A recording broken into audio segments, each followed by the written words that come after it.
I'll give you a quick review on Seattle. We just left there, spent 2 days there. We flew in from the Northeast, and we landed in Seattle. Airport was great, much better than Chicago, much more helpful people. We took the link rail to downtown University. That was $3 a person. I mean, Uber would have been $40, so that was a nice little amenity they have there at the airport. And we get off, I think, at like 2nd Street, downtown Seattle, and our hotel was on 6th.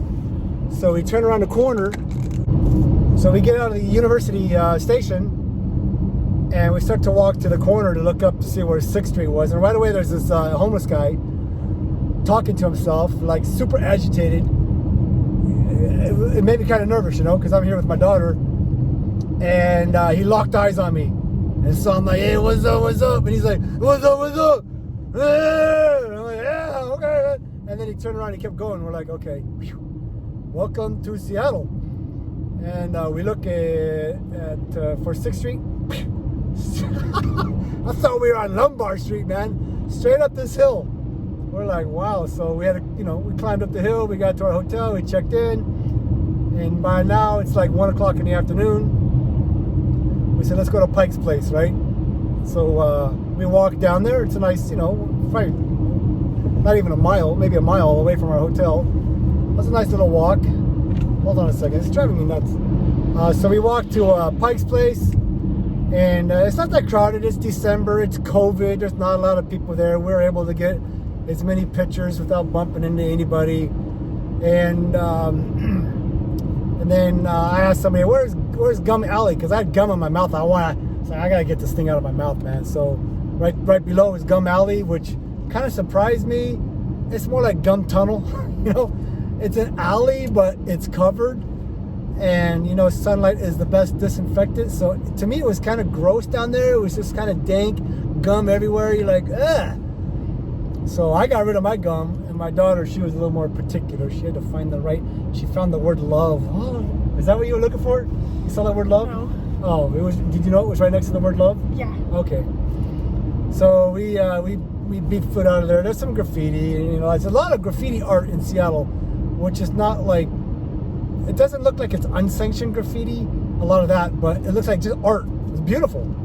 Yeah, a lot of, like most of the city is just street art. Street art, yeah. Nice places to pose for a picture. So my thoughts on Pike Place was, you have two sides of the street. The one side is where they throw the fish, and we didn't get to see that, but nobody was buying. But there were a lot of vendors that had their little booth set up, overpriced, touristy. But you can't really blame them because, they got to pay rent for these stalls in a tourist place. So of course it's going to be more expensive.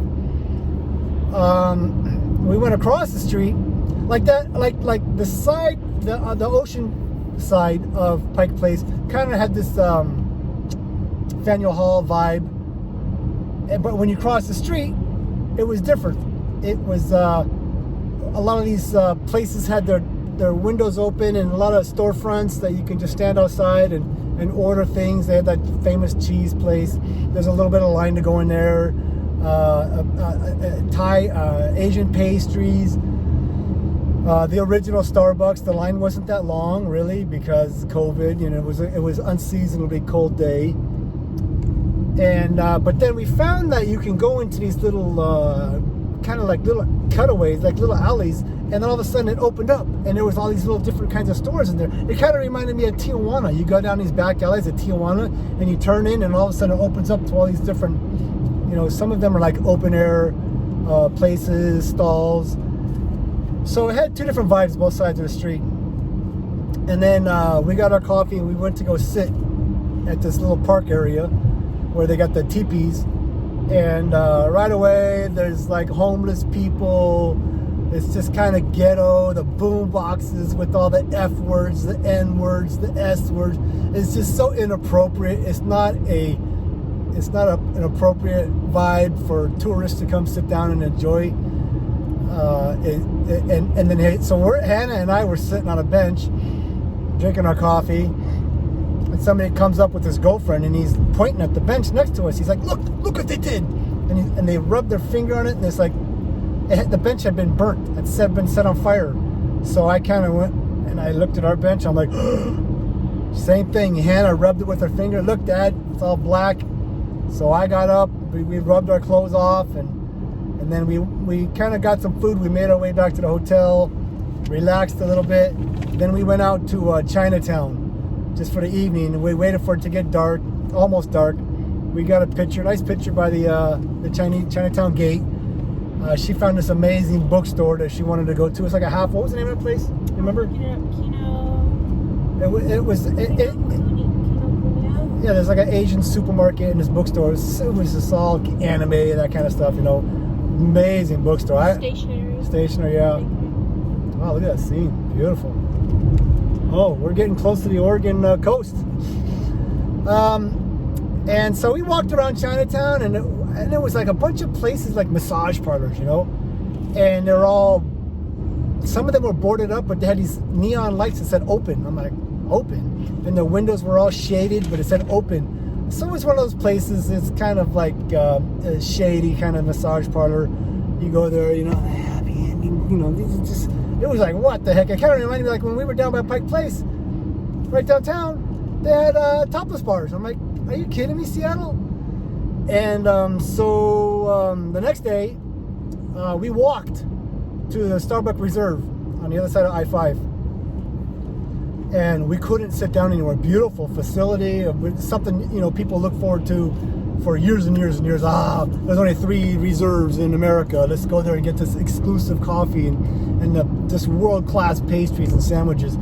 You can't sit down because of COVID. No indoor dining. It was brutal, man. So how are we gonna walk with an umbrella and a coffee and a pastry? So we didn't get any food. And we walked from there. I wanted to go see Chaz, you know, this autonomous zone where all the Antifa cuckoos were causing that big ruckus over Trump deranged syndrome or whatever. And we walked through the park. It was an evil vibe, no doubt about it. And graffiti everywhere, F the popo, you know, all that kind of stuff. I just wanted to see it. And so we walked, you know, Seattle University. We walked all over that whole place and walked back. We couldn't go to the bathroom anywhere. We had to walk all the way back to our hotel just to use the bathroom because you can't pee anywhere in Seattle, you know, because of COVID. So then we refreshed a little bit and we walked around downtown. We wanted to go see the Spheres by Amazon. And then we walked over to the Seattle Space Needle. We went up the Space Needle. That was super cool, man. I think that's probably the highlight of my trip. It was up there. Beautiful scenery, nice people working there. And then we took an Uber back to Pike Place, got some more food.